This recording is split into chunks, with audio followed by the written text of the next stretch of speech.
Notre enquête maintenant a une question. Serons-nous un jour tous équipés de puces électroniques installées sous la peau? De nombreuses sociétés aujourd'hui, notamment aux États-Unis, développent déjà ces implants qui visent à faciliter notre vie quotidienne.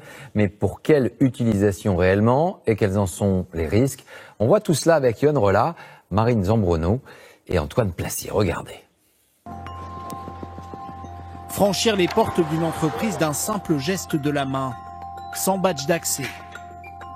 Déverrouiller son ordinateur, une photocopieuse, ou même dans cette entreprise américaine payer au distributeur sans carte de crédit.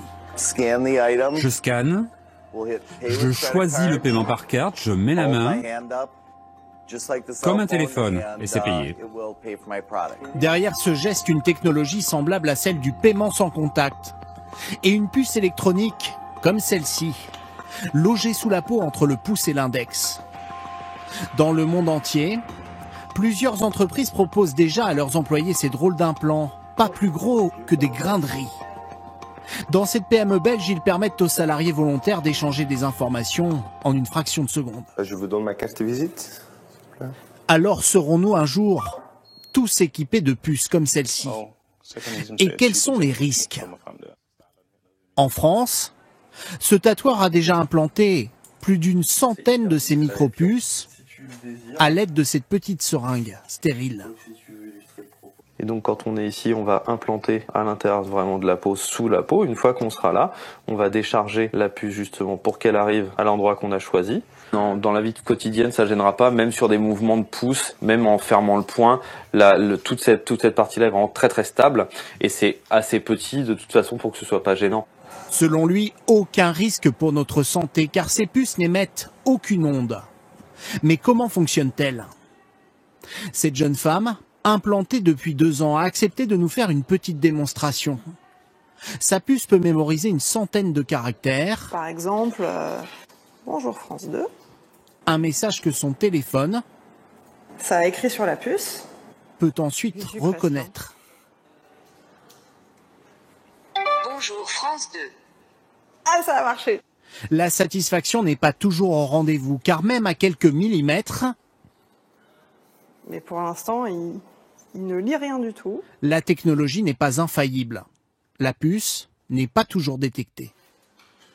Les gens ont cette image des films de science-fiction où, en général, les implants servent à contrôler les gens, que ça soit contrôler leurs pensées, leurs actions, réussir à les localiser, etc. On n'est pas du tout là-dedans, on est très loin et heureusement. Les gens ont cette image des films de science-fiction où, en général, les implants servent à contrôler les gens, que ça soit contrôler leurs pensées, leurs actions, réussir à les localiser, etc. On n'est pas du tout là-dedans, on est très loin et heureusement.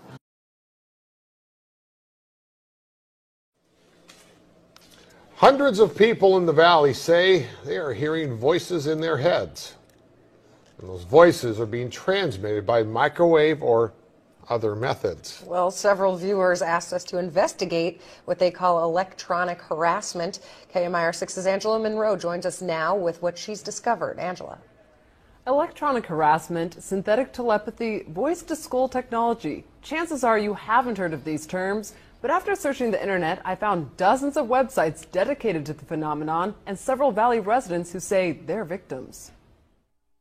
How much more can you invade me than to go into my brain? It sounds like somebody else is reading the book, only it's thoughts. We're not having a group hallucination. This is actually something that's happening. These men all live in the area, didn't know each other before the voices started, and say someone is playing mind games with them. Mostly it's a lot of derogatory comments about whatever you're thinking about. Kevin Bond says he used to have a normal life. I was living in the San Diego area, was clerking for a federal judge, and I noticed that I was being followed by a whole bunch of people. According to the websites, what Bond is describing is called gang stalking. He moved to Palm Springs to escape. I started hearing, as you'll hear, hearing voices and what they'll call voice-to-skull or microwave hearing. Bob Stansfield says his experience was similar and started a decade ago. They were active in following me around here, and I started hearing the voices a little bit after the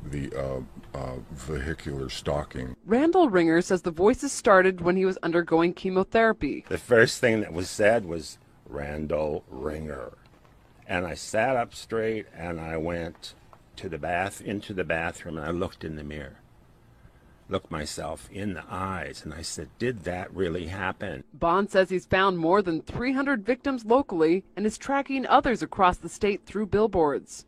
In Johnson Valley, a Freedom House just opened to help people who believe they are being targeted. To many of you who find yourselves the object of covert harassment, that there is hope and that you are not alone, and that we are striving to find legislation and we're working towards freedom for all. Derek Robinson leads a national group called Freedom from Covert Harassment and Surveillance. He says he knows who's playing mind games. Rogue government officials that are sponsoring this, also corrupt business officials, and private citizens. And he also told us how. Most of it is delivered by microwave, and I believe it's satellite delivered.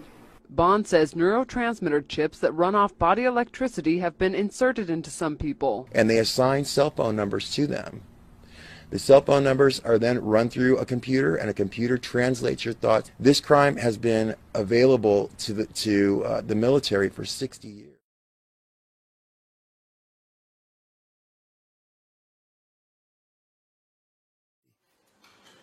Les gens ont cette image des films de science-fiction où, en général, les implants servent à contrôler les gens, que ce soit contrôler leurs pensées, leurs actions, réussir à les localiser, etc. On n'est pas du tout là-dedans, on est très loin et heureusement.